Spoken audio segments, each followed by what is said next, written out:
Now, over the past couple of years, I've learned more about photographing people than any other time. So in this video, I'm going to share my top 5 tips for guaranteeing great portraits.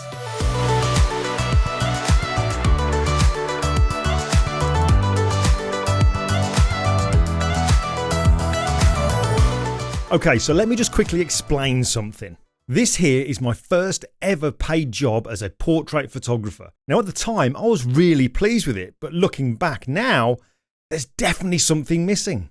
Look at these images here, a tattooed guy and a tough guy. Would you call these portraits or just photographs? Now you see, I'd call them photographs, not portraits, because again, there is something vital missing. Connection. They just stood there. It might just as well have been a mannequin. Look at their faces. Are they looking at you or through you? Look at this one here. My great friend Stephen Cook, a 4-time world kickboxing champion. Now this photograph was taken shortly after we'd first met. Is it a portrait or a photograph? Again, look at his face. Look at his eyes. Are they looking at you or through you? But now compare it to this one. Once we'd got to know each other. Look at the eyes now. Big difference. And that's because there's a connection. So how do we get a connection?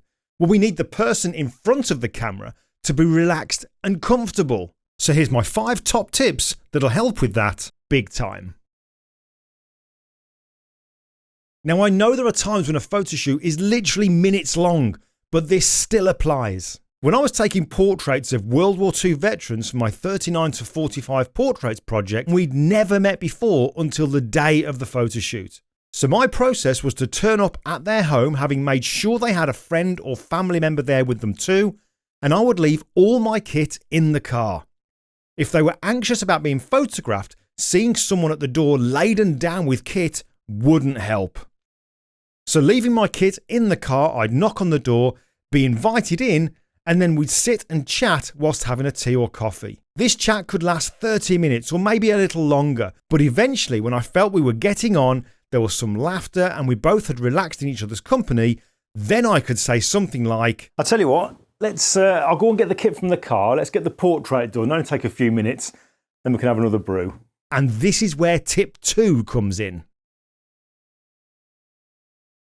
So one thing I'd found that if I'd spent time talking to people before the photo shoot to help them to get relaxed, if I held the camera to my eye and covered my face, that seemed to make the person I was photographing start to feel anxious again. Instead, what I found best was to have my camera on a tripod. And once I had the composition right, have my head above or to the side of the camera. That way I can maintain the eye contact and keep the conversation going, keeping my voice calm, slowing down, and relaxed. Now there's a famous principle about behavior called Betari's box, and it goes like this. My attitude affects my behavior, affects your attitude, and affects your behavior. So if I'm tense, rushing, and all go, go, go, that's going to affect the person I'm photographing and make them tense. Make sense? Now, one thing I discovered that really surprised me was that some people look great looking at the camera, but some people look great looking past the camera. Trouble is, you don't know who. So one thing I always do is this. If I'm photographing you, I've already taken one photograph of you looking straight down the lens, then I'll say something like, all right, so now I'm going to kind of move my hand around in like a clock face rotation. And all I want you to do is just turn your eyes and your face towards my hand. So I'll start here and say, all right, so rather than looking at my hand, try to look through my fingers, try to see what's behind. Then I'll go lower and then lower again. I'll then repeat this on the other side. Now it's really important that you say, look through my fingers, because if you say, look at my hand, you get the 1,000-yard stare where the eyes are open, but there's just no life. When you say, try to look through my fingers, it makes them squint ever so slightly, which adds life into the eyes. Now, I know lots of photographers that would never show the pictures that they're taking to the person that they're photographing during the photo shoot. They'd never want them to see them until they were edited. But I'm going to suggest you try something different. What I used to do was this. When taking the portraits, I always shoot tethered, and I would stop, get my laptop and turn it to them and say something like, "You look amazing."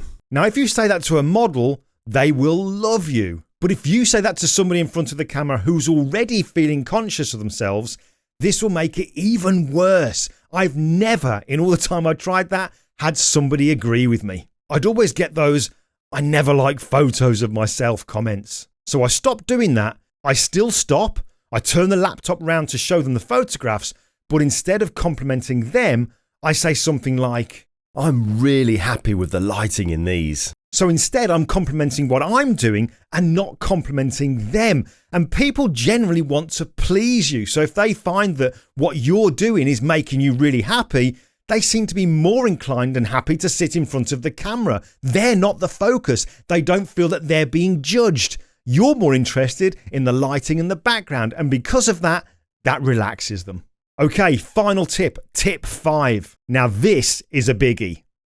Now talking is important, but listening even more so, because you could gain vital information that could potentially change how you approach the photo shoot. For example, a few years back, I went to photograph a 99-year-old World War II veteran called John Sleep. But when sitting and talking with him over a cup of tea, it seemed like John was close to tears. He explained to me that it was because he'd suffered with PTSD, post-traumatic stress disorder, all of his life because of something that happened during the war almost 80 years ago. And he looked down at him and shook his head, and then he walked off. It's my cue to walk off. Now hearing this made me change everything about the lighting in John's portrait. Whereas before I'd used a flash, I didn't know how that was going to make him react. So I used a video light, a daylight balanced, constant video light. But I also turned on silent shutter in the camera and used a cable release. So when we were doing the pictures, I just got John to talk about the training that he went through to become a member of the parachute regiment. And whilst he was talking, I was taking photographs. But he didn't know this because there was no flash going off, there was no click of the shutter, and he didn't see my finger press the shutter button. And it worked a treat. And I left John with a feeling that he'd had a pleasant experience, all because of listening. So there you go, my top 5 tips. Slow down, talk more, take less photographs, maintain eye contact, look at and past the camera, compliment what you are doing, don't compliment them, and listen. Portrait photography has very little to do with kit, but everything to do with people's skills. Oh, and one more thing. If you don't know what to talk about, just imagine that the person in front of you has 4 letters on their forehead. MMFI. Make me feel important. Talk about them. Family, jobs, hobbies, whatever. Just talk about them. Right, that's all for this video, so I really hope that's been useful. As always, give us a thumbs up, and if you haven't yet, click on subscribe, because it's just a great free way that you can support this channel. But for now, that's me, I'm done. I'll see you in the next video.